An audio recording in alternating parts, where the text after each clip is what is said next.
Good afternoon. My name is Ben Erwin, and we're here to talk about the future of content.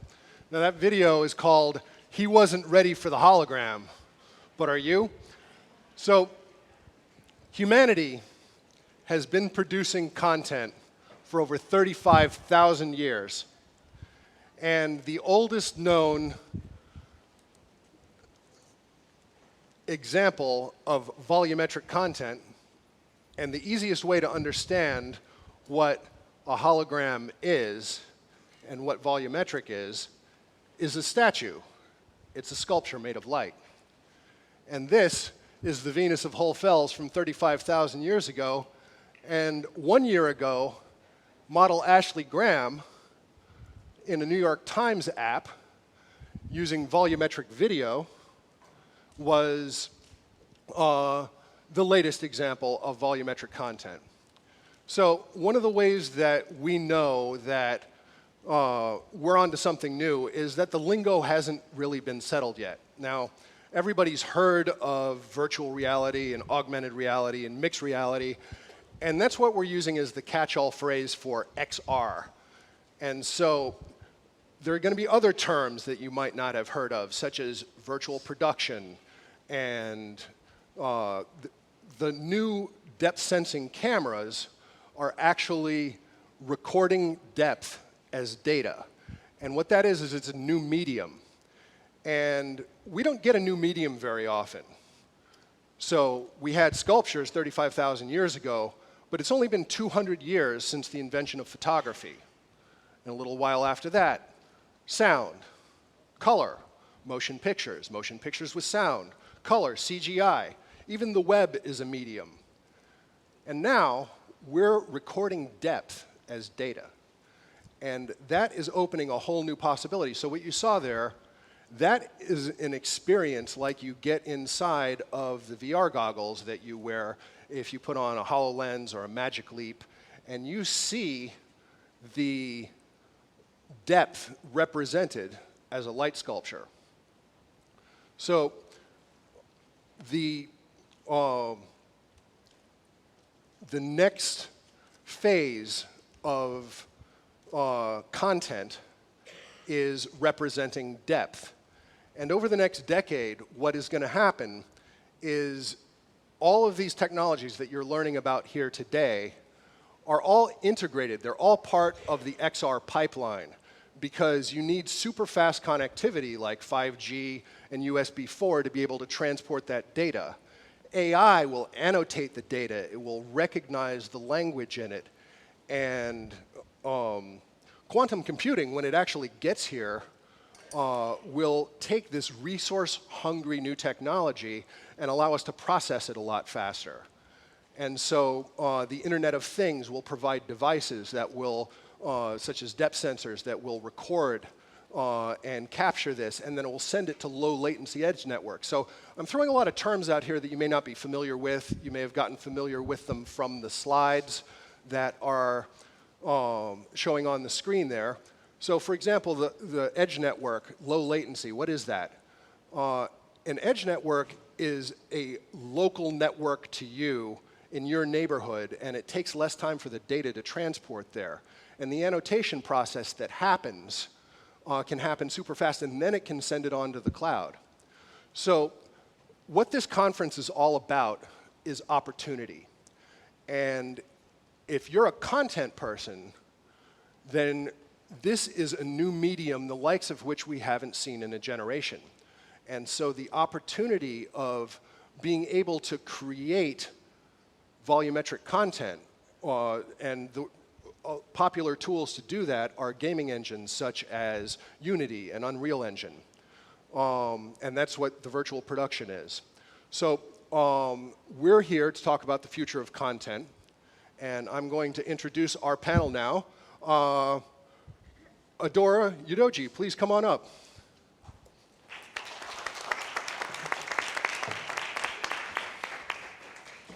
Debra Simmons.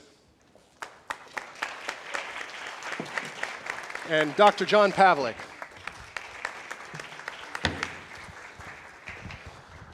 Thank you for being here. And before we begin, I'd like to thank Clayton Banks for putting on this conference, because I've worked for with Clayton for a very long time, and it never ceases to amaze me on a week-to-week basis how his conviction for bringing people up. And what we're talking about here in terms of getting in front of the future it's really an unprecedented moment in our lifetime. And so this is what we're going to hear to talk about, is the impact of what's to come from experts who have been working with it. So, Debra, would you like to introduce yourself and start off? Sure. My name is Debra Simmons. I'm the CEO and founder of Lever 3, which is a digital design studio creating systems and tools for 3D content, specifically right now focused on volumetric. I recently founded or co-founded and launched a volumetric video production studio, which is called the Lightframe Company. I have a host of other experience in hardware, software, and content creation, which I'm able to bring together collaboratively into this medium. And thank you for the invitation to be on the panel. My pleasure. It's so glad to have you here. Adaora. Thanks for inviting me. Hi, I'm Adaora Udoji, and I'm the director of... Is your mic on? Your mic is I guess that would help. Yeah. I'm pretty loud, too. There you go. How's that? Is that better? Hi, I'm Adaora Udoji. I'm the director of corporate innovation and venture programs at something called Our Lab. It's in the Brooklyn Navy Yard, and we are focused on generating activity specific to spatial computing applications. So that's everything from 3D, digital assets, all the way through virtual reality, augmented reality, neural networks, gesture, voice, and all the different ways that we access computing power in and around us. That means I work with startups, I work with investors, I work with corporates, I work with university researchers and students. We are a consortium of NYU's Tandon School of Engineering, CUNY, Columbia, and the New School. I have a background for 15 years. I was a journalist, so I'm a storyteller for sure, and a producer. And I've been making VR. I've worked on projects for Google and others in producing and writing VR and AR. And I've done a lot of work in artificial intelligence and how many of these technologies bound together with content to create new experiences, new creation tools, and new distribution points, as well as new interactions and engagements with audiences. Ben, thanks to you and Bruce and Brian for organizing this wonderful event, and I'm honored to be part of this panel with my distinguished colleagues. My name is John Pavlik. I'm a professor of journalism and media studies at Rutgers University, and I started working in augmented reality and virtual reality in journalism experimentally back in the 1990s, collaborating with some of my colleagues. I was then teaching at Columbia University in the journalism school, collaborated with colleagues in computer science, Steve Feiner and Srina Yar, who were inventing some of these early AR technologies and VR technologies. And I have a new book out on journalism in the age of virtual reality, in which I kind of take a look at the whole spectrum, but then looking forward, trying to outline some of the principles for designing volumetric content in journalism and how to make the experience as engaging as possible. And that's a great place for us to begin. So let's talk about new experiences that are possible. And we're going to talk a bit about education and so forth, but journalism is an excellent use case for how to a new way to experience the news, for example. So it could enlighten us a bit to some of the things that you've been exposed to and some of the things we can expect. Thank you. I mean, journalism, as everybody knows, is in a massive state of disruption. Technological change, economic change, political and cultural forces, it's all disrupting journalism. And the technologies of spatial computing make possible a new opportunity to create experiential news.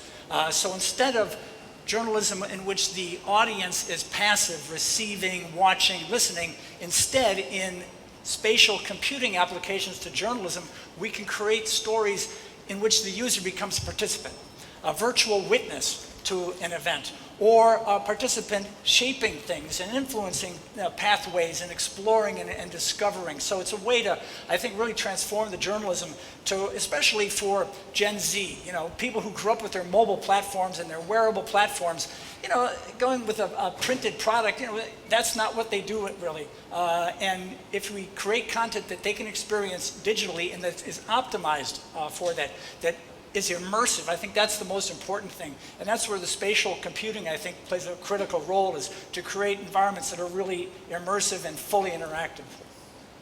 I'm curious, has anyone in the audience, have they engaged AR, VR, put on a headset? Well, I was actually going to lead with that. Could I see by a show of hands anybody who has tried a recent VR product such as an Oculus, a Vive, or a Valve Index? Okay, that's a good amount. So who has tried a HoloLens or a Magic Leap? Okay, so we only have a couple of hands here. So what we were showing before with that hologram, now holographic projectors don't exist yet. We aspire to have holographic projectors, but the experience that you get inside of a AR headset is similar to what you saw there. So could you take us through what this experience is like and how it forms? It's a new opportunity to form our views. I'll take you through my experience, but Yes. I'm sure others will also be able to share this.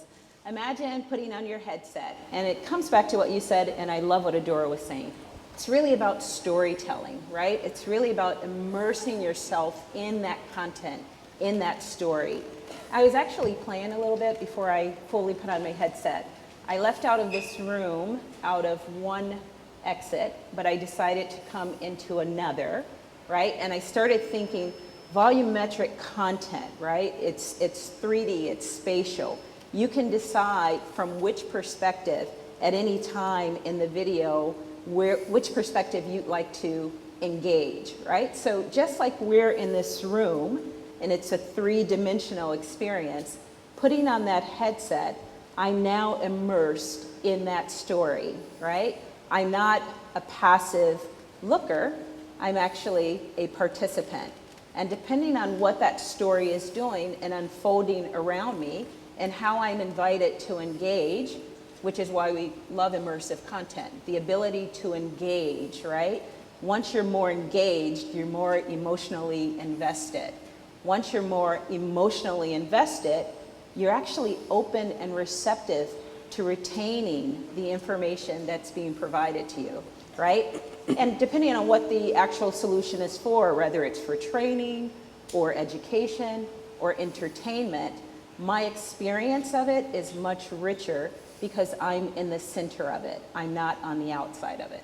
That would be my You said something really profound in our phone call, is that our natural state as people are as 3D beings, and that we actually adapted to 2D content.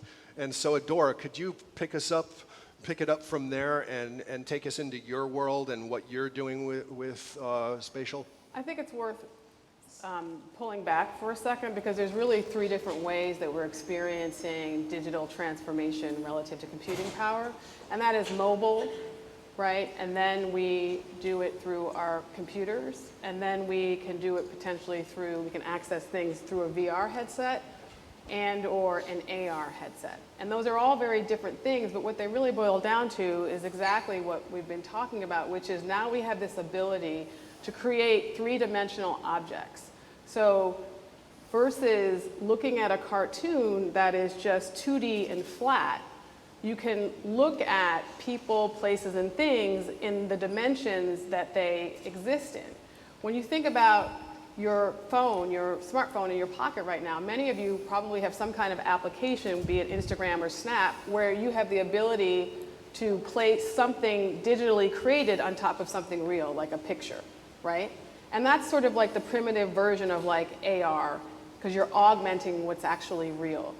And so we are evolving. These are very early days around some of this technology and the ability to create these worlds, to either create something digital, like if any of you watch sports and you see the golf ball and there's got a red line and it's moving, that's like the first version of it, and the second version of it will be you'll see that line where it actually has some dimensions. I don't know if any of you ever watched the Weather Channel, But if you watch the Weather Channel and you take a look at some of the applications that they're using to show you like what it might be like to be in a hurricane or what the precipitation points might look like, they've completely, if you were in that room, you would be immersed in that experience, but you're watching it on a 2D screen.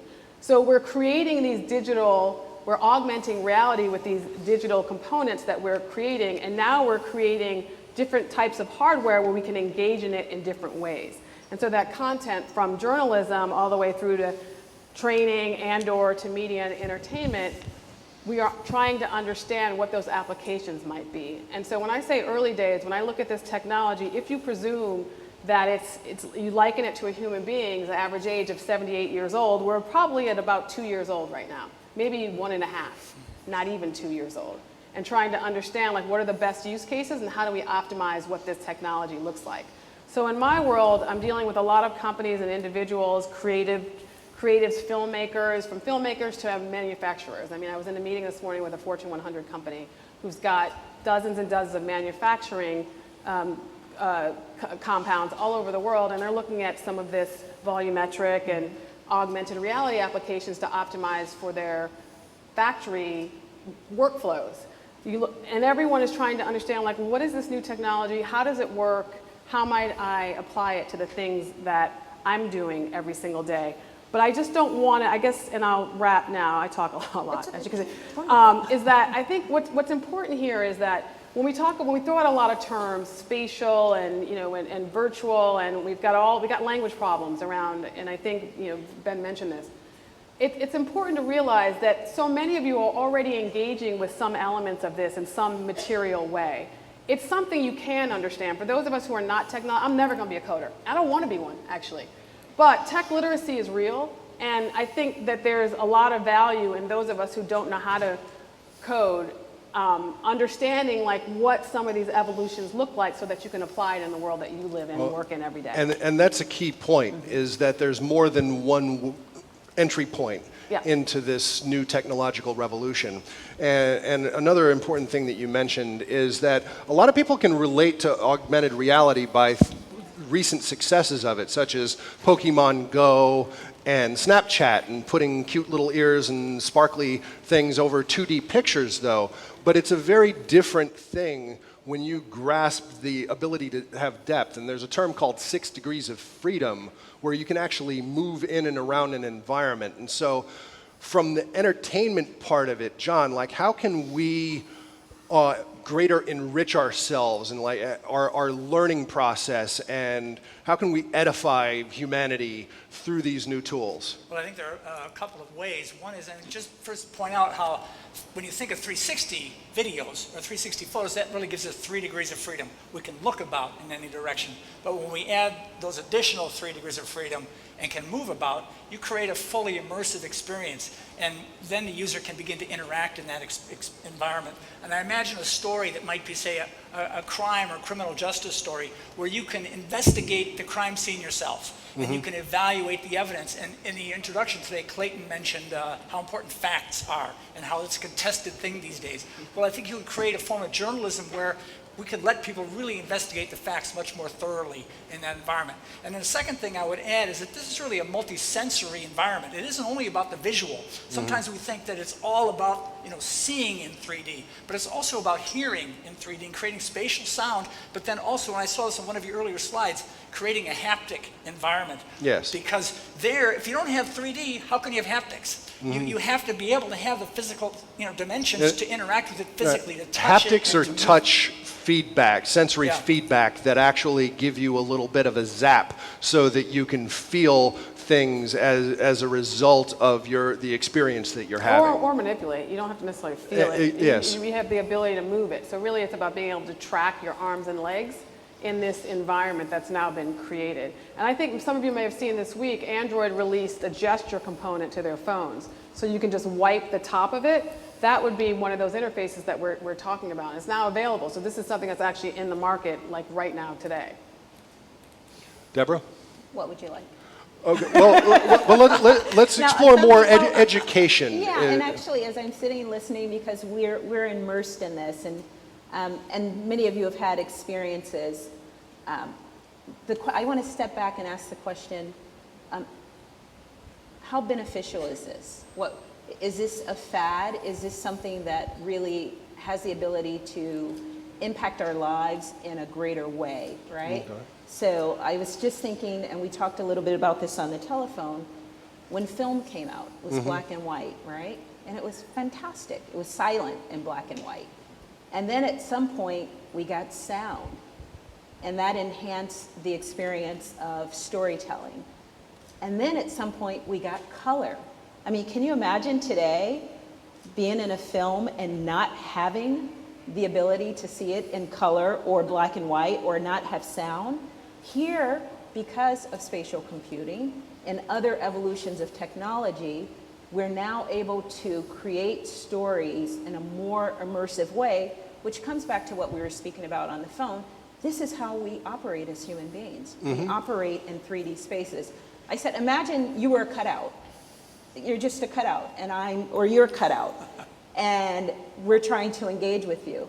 I probably could make it work, but the fact that you are here in 3D, whether you're yourself or a hologram, is pretty impactful. It's pretty immersive. When I look out at this room, I can choose which angle, how I want to engage. I think I want to really root why this and why now. Well, and that brings up one of the most important things about it is the collaborative nature of it, because we're getting a collaborative upgrade with spatial computing, because the thing that is really important, and HoloLens is really, as Microsoft is going after the enterprise with using it for industrial use cases, but if anybody's seen the Cirque du Soleil video, for example, where their demo was collaborative, and if you've ever had a AR headset on in a room with somebody else who also had an AR headset, then the hologram is projected there right in front of you,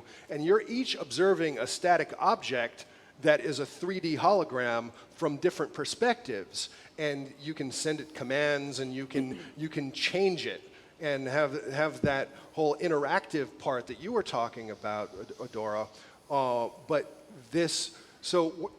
Where are we going collaboratively with it, and what else, besides enterprise use cases, what can we do to grow as people, and how can we take this home and experience it in our social worlds and so forth?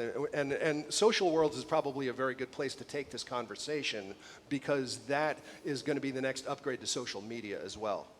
I mean, you're talking about 15 different levels, though. They're all very different things that you just laid out.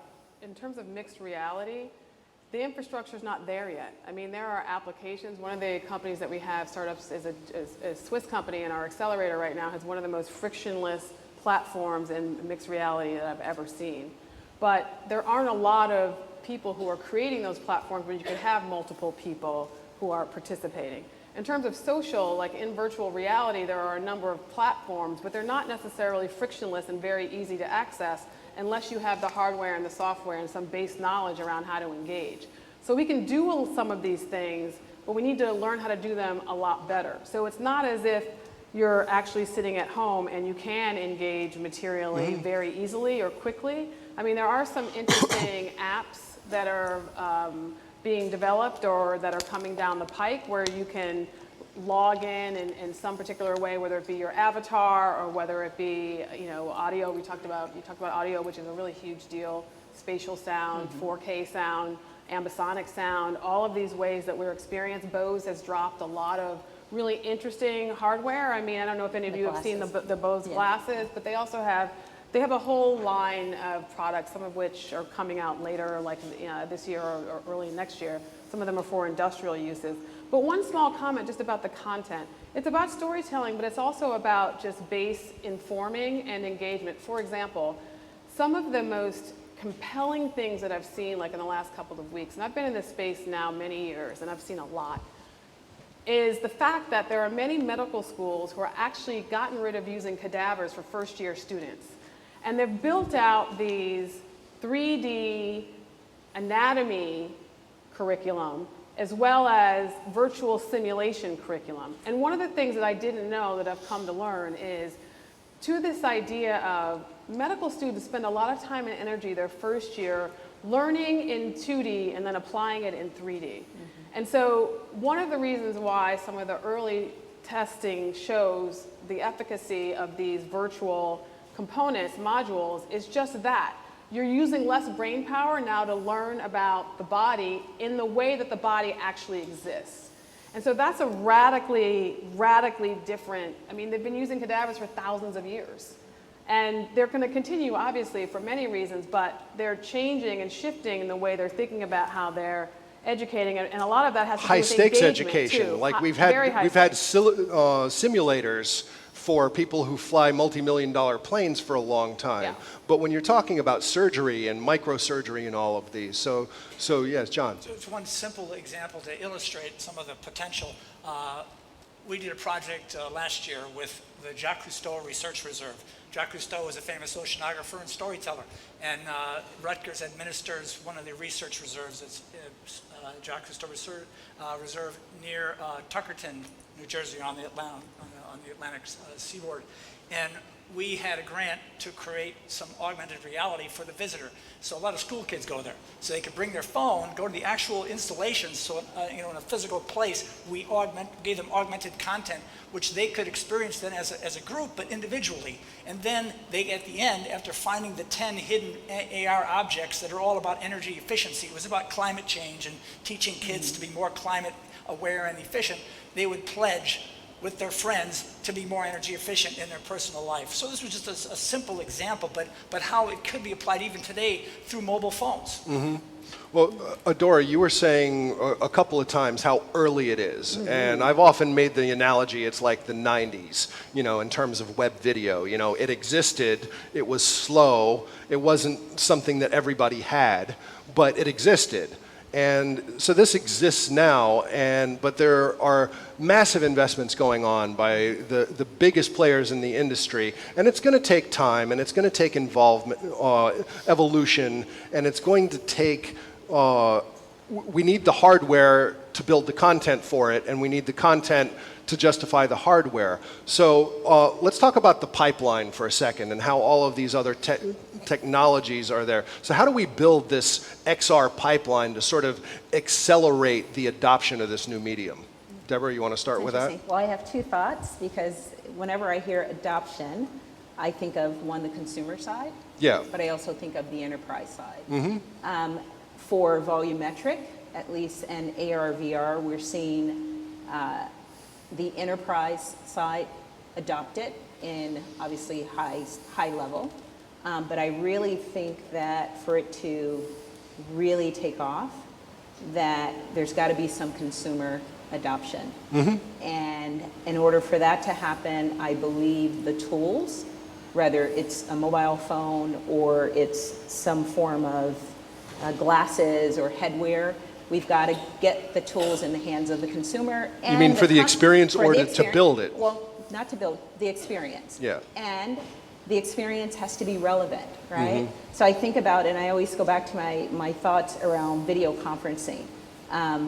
Video conferencing used to be done on a very high level in the enterprise world. These very expensive video conferencing, they call them telepresence rooms, costs hundreds of thousands of dollars. Once FaceTime and Skype became available, I believe it is a consumer that drove that adoption much more rapidly than any enterprise organization. Indeed. I kind of think the same way. We all have personal stories of that. Yeah, and I don't have the exact magic answer, but I do believe that in order for it to really be driven, for it to take off, whether it's the hardware side or the content side, the consumers have to play a major part in this. Mm-hmm. And in order for the consumers to play a major part, it's got to be relevant, whether it's entertaining, training, or whatever. Mm-hmm. John? Well, one thing I would add is that while the corporate side will be very important in how this is built, I think we also need public policy that is advocating to make it ubiquitous so that important parts aren't left out. Jaron Lanier, I heard his name mentioned by somebody earlier today, the man who coined the term virtual reality, has recently been advocating for how important it is that we reimagine how the internet can work, and that we have policies that shape it so that it isn't completely dominated by a for-profit model where selling user data is the driving force. Mm-hmm. You know? And I'm sort of the bridge, because I mean, this is why our lab exists, which is to say, engaging all the various stakeholders, and we're a civic organization run by universities. So impact is obviously of great consequence to us, which is impact on society, culture, and people. So we're driving a lot of, or hoping to drive increasingly more conversation and asking those types of questions, like should a 13-year-old be in a headset, a VR headset? I don't know, is there an answer? Is it a problem that some of these VR and even AR headsets, eye tracking, these tech companies are going to know if you have glaucoma before you do? Are you concerned about that? But more to back up for a second, at the end of the day, we have a lot of system infrastructure to build, the hardware, the software, but also the distribution points. The money to support that has got to come from a whole variety of sources. It's not going to be consumers. Consumers will come in after the fact, after we've identified how do you optimize what this technology looks like. Well, what do you use it for, right? And then consumers will say, yes, I want that smartphone and I want Siri and I want someone to talk to me in it and I'm willing to pay for that. But before we get to that, we got to figure out how these things work. And so right now what you see, and I've seen this over the last couple of years, initially you had a lot of venture capital money that was driving some of these early evolutions, as well as the universities who've been involved in deep technology for many decades. I mean, VR has been around for 50 years.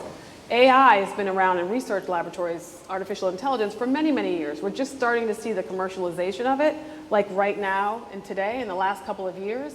And so what you've seen as it's become more apparent that these are viable products, whether it's volumetric or augmented reality and virtual reality or any of these gesture voice, is that you have a lot more corporate dollars who now see particular applications for their businesses. And so they're supporting the evolution and the research of these. So now you have universities, you have city, state, federal governments, and these evolutions are happening all over the world. This is not top-down technology like from 25 years ago, where somebody gives you a computer and says, I don't care what you use it for, or they give you a suite of tools like Microsoft Doc, PowerPoint or Excel sheet. A lot of this technology is being built in every corner of the world. This accelerator, one of the programs I'm running right now, an accelerator, we had, in the last year, we've had more than 300 applications for a variety of different programs. And this latest accelerator, we had 5 continents we had represented in that pool.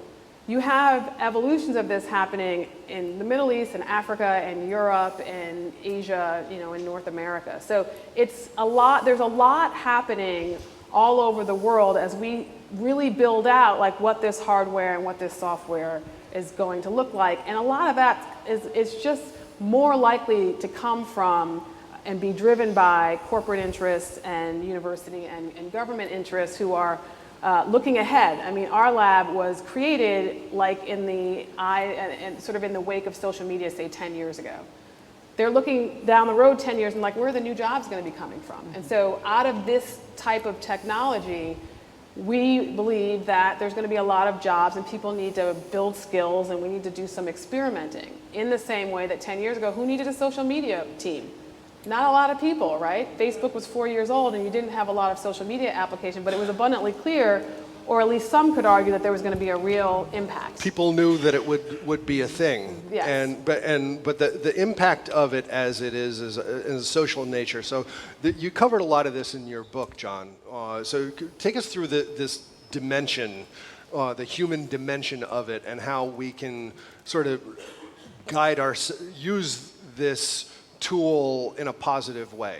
Well, I think an important point that you're alluding to is that we design these as human-centered kinds of environments. And by that, I think we need to think about how do we make it as interactive as possible? How do we make it as natural for the user as possible so that we can be working then in environments where the content cuts across cultures, brings people together, because one of the potential, research shows this is true. Research at the Tao Center at Columbia University, for example, shows that this kind of volumetric journalism can leave people with greater empathy for the subjects that they're exploring in the narrative. Perfect. So I think if we maximize that, we can really achieve what journalism has long sought to do, which is to create more understanding and a more engaged and informed electorate, rather than right now with all the division and partisanship.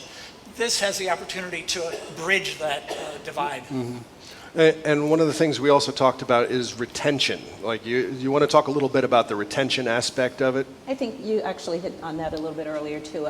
Again, the more engaged you are, the more immersed, the more empathy, the more the empathy is key. All of that really drives, one, I think your commitment to what's being given, right? What's being presented.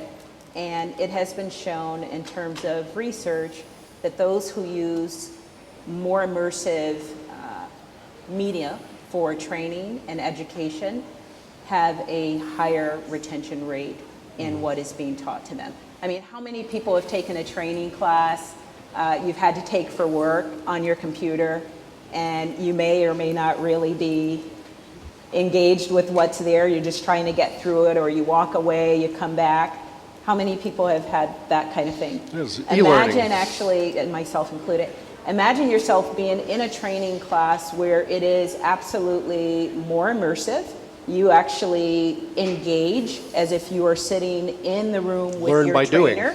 Yeah, and from AI, it's a very aware how you're engaging with this. And so at the end of the day, when I get that report back from my team who's engaged with this training, I have an idea of exactly who took the training, what amount of time they spent with it, etc. But people have actually come back and they've actually said they actually retain more, they learn more, they're more invested in it. So we're coming to the end already. We could go on all day, I'm sure. But John, you want to start wrapping us up here? Well, what I would add to the mix is that from a production point of view, there are a lot of important things to consider as well, because many people, maybe there's students here who are thinking about, well, what am I going to do, as I go forward? What should I be preparing for? I think start thinking about how do you capture the content, as a journalist. How does it change your reporting when you need to start capturing three-dimensional information, not just 2D, but 3D information with sight and sound? So thinking about how to use volumetric capture, cameras that capture 3D, other sensors that collect 3D information. How do we begin to gather that, process that, and then make sense out of that so it can be part of a story? And build the infrastructure around it to support it so that everybody can join in it. Adaora? I would just say one of the questions I get a lot is like, well, how do I follow this stuff, right? I mean, we're all overwhelmed with all sorts of content. And one of the things is, it's not as if there's just like a sort of 3D or spatial computing or virtual reality, augmented reality, like encyclopedia or like site that you go to. And so a couple of things. One, learning more in terms of the kinds of activities that are happening in New York City. GarysGuide.com is an incredible source. They list all sorts of events around startup and the ecosystem and technology. And so often sprinkled in there will be events having to do with volumetric or spatial or the various meetups, which are very active in New York City. We're really fortunate in that way. The second thing is, sources like nextreality.com, where that's all they cover all the time. And so, my thought is, it's like, don't quit your day job for most of you, because we're not quite there yet, but to spend 1% of your time thinking about this technology, being aware of this technology, being aware of who's making it, how they're making it, how this might be applied. I mean, and the third source is the big consulting companies are doing a tremendous amount of research and work and white papers around all of these new technologies. So any of the, I don't need to name them, but any of them, the big consulting companies, you go to their websites, they have some really great content around the future of work and emerging technology. And so those are like three of the sources just to sort of follow, because it's not as if you can just read a book or just go to one site online like, oh, this is how I figure all this out. So it's evolving, and if you're confused for good reason. It's hard because it's hard. I work in this stuff every day. I make it. I work with technology, and sometimes I don't know what the hell is going on. So I leave you with that idea of where you can take a look at what's happening.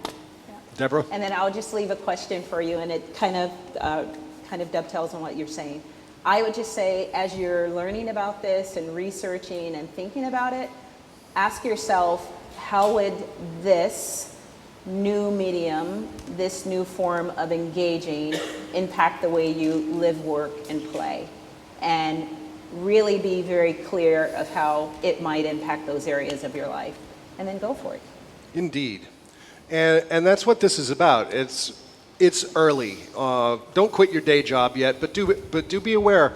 But be inspired. I mean, ever since the Princess Leia Help Me Obi-Wan Kenobi hologram, Hollywood has been implanting into our subconscious the idea of the hologram for decades. And it's something that we want. And the science doesn't exist yet, but it's coming. There are advances in photonics, which is the science of light, that is making what we have now possible. And there are breakthrough after breakthrough. And one of the things that you can sort of see as a pattern is technological innovation is accelerating. And so be prepared. The next decade is going to move a lot faster than the last 2 decades did in terms of this, because all of these technologies that we're talking about here at the conference are working together, and it's going to build that pipeline. It's going to build that infrastructure. So be inspired and seize the decade. And thank you very much, Dr. John Pavlik, Adaora Udoji, Debra Simmons. I'm Ben Erwin, and Thank the you, next guys. panel coming up is education, so stick around, folks. Thank you very much. Careful. Forgot about your ball and chain there, Greg. Hold on.